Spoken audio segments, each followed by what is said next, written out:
Sir अगर आप history को पढ़ेंगे तो महात्मा गांधी उस वक्त के व्हाइट अफ्रीका में सफेद फार्म अफ्रीका के कानून को महात्मा गांधी ने कहा था कि ये मेरा कॉन्शियंस इसको मानता नहीं, मैं इस कानून को कबूल नहीं करता हूं। तो महात्मा गांधी ने क्या किया, उन्होंने उस कानून को फाड़ दिया। तो मैं गांधी की तरह इस कानून को फाड़ता हूं। ये अनकॉन्स्टिट्यूशनल है सर। इस देश में झगड़े पैदा करने का काम बीजेपी करना चाहती है मस्जिद और मंदिर के नाम पर, इसीलिए मैं इसका कंडेम करता हूं। मान्यवर, यहां एक सदस्य ने तो कह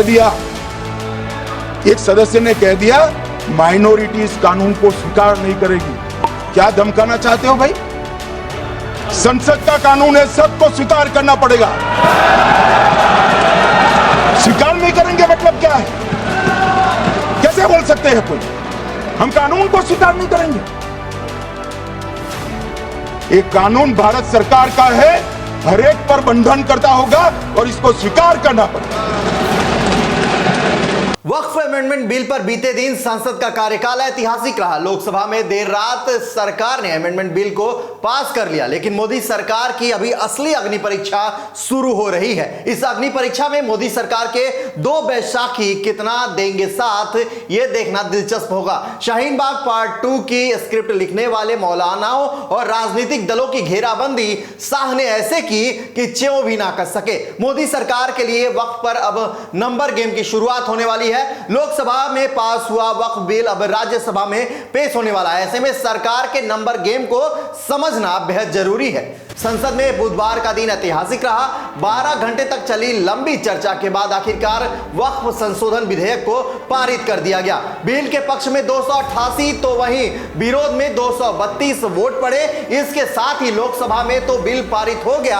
अब असली अग्नि परीक्षा जो है मोदी सरकार की, वो राज्यसभा में तय होनी है। वक्फ संशोधन बिल को लेकर सत्ता पक्ष और विपक्ष में तीखी नोकझोंक तो देखने को मिली ही, जहां विपक्ष के तमाम नेता बिल को संविधान के खिलाफ बताते नजर आए, तो सत्ता पक्ष के नेताओं ने विपक्ष के तमाम आरोपों का जवाब भी मुखर होकर दिया। देश के मुस्लिम संगठनों ने जिन दो दलों को बिल का समर्थन नहीं करने का ऐलान किया था, उन्होंने भी बढ़ चढ़कर बिना वोट बैंक की चिंता किए पक्ष में वोट डाले। बता दें कि लोकसभा में बिल के पारित होने के बाद अब बारी राज्यसभा की है। आज वक्फ अमेंडमेंट बिल को उच्च सदन में पेश किया जाएगा। लोकसभा में इस बिल के समर्थन में पूरा एनडीए एकजुट दिखा। मोदी सरकार को नीतीश कुमार की जेडीयू और चंद्रबाबू नायडू का भी साथ मिला। इसके चलते ही बिल के समर्थन में 288 वोट पड़े और आसानी से इसे पास करा लिया गया। ऐसे में आइए जानते हैं कि राज्यसभा में मोदी के लिए क्या चुनौतियां आने वाली हैं। यह भी संभव है कि इंडी गठबंधन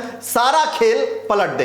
बात राज्यसभा की करें तो यहां भी सरकार के लिए राह उतनी मुश्किल तो नहीं दिख रही, लेकिन चुनौती का सामना करना पड़ सकता है। राज्यसभा के नंबर गेम की बात करें तो यहां अभी राज्यसभा के सीटिंग सदस्यों की संख्या 236 है। 9 सीटें फिलहाल खाली हैं। इस तरह से बहुमत का आंकड़ा 119 माना जा रहा है। राज्यसभा में बीजेपी के पास कुल 98 सदस्य हैं, वहीं एनडीए के कुल सदस्यों की संख्या 115 पहुंच जाती है। मनोनीत 6 सदस्यों को जोड़ दिया जाए तो ये नंबर जो है वो 121 तक पहुंच जाएगा। राज्यसभा में कांग्रेस के 27 सदस्य हैं और इंडी गठबंधन के कुल 85 सदस्य हैं। राज्यसभा में भी बिल को पास कराने के लिए सरकार के पास बहुमत तो है, लेकिन अगर क्रॉस वोटिंग होती है तब मुश्किलें भी बढ़ सकती हैं। लोकसभा में बीते दिन गृह मंत्री शाह का सबने वो रौद्र रूप देखा जो अब तक नहीं देखा था। यह सब तब हुआ जब विपक्ष और सरकार के बीच लोकसभा में बिल पर चर्चा के दौरान काफी गहमागहमी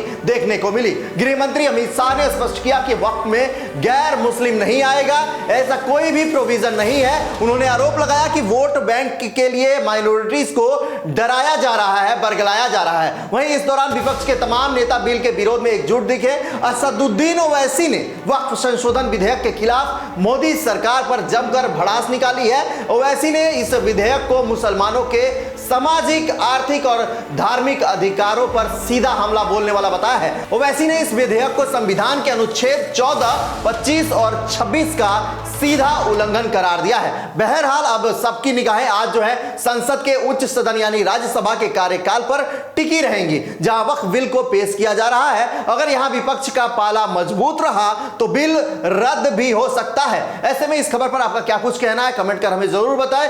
वीडियो अच्छी लगे तो लाइक और शेयर करना ना भूलें।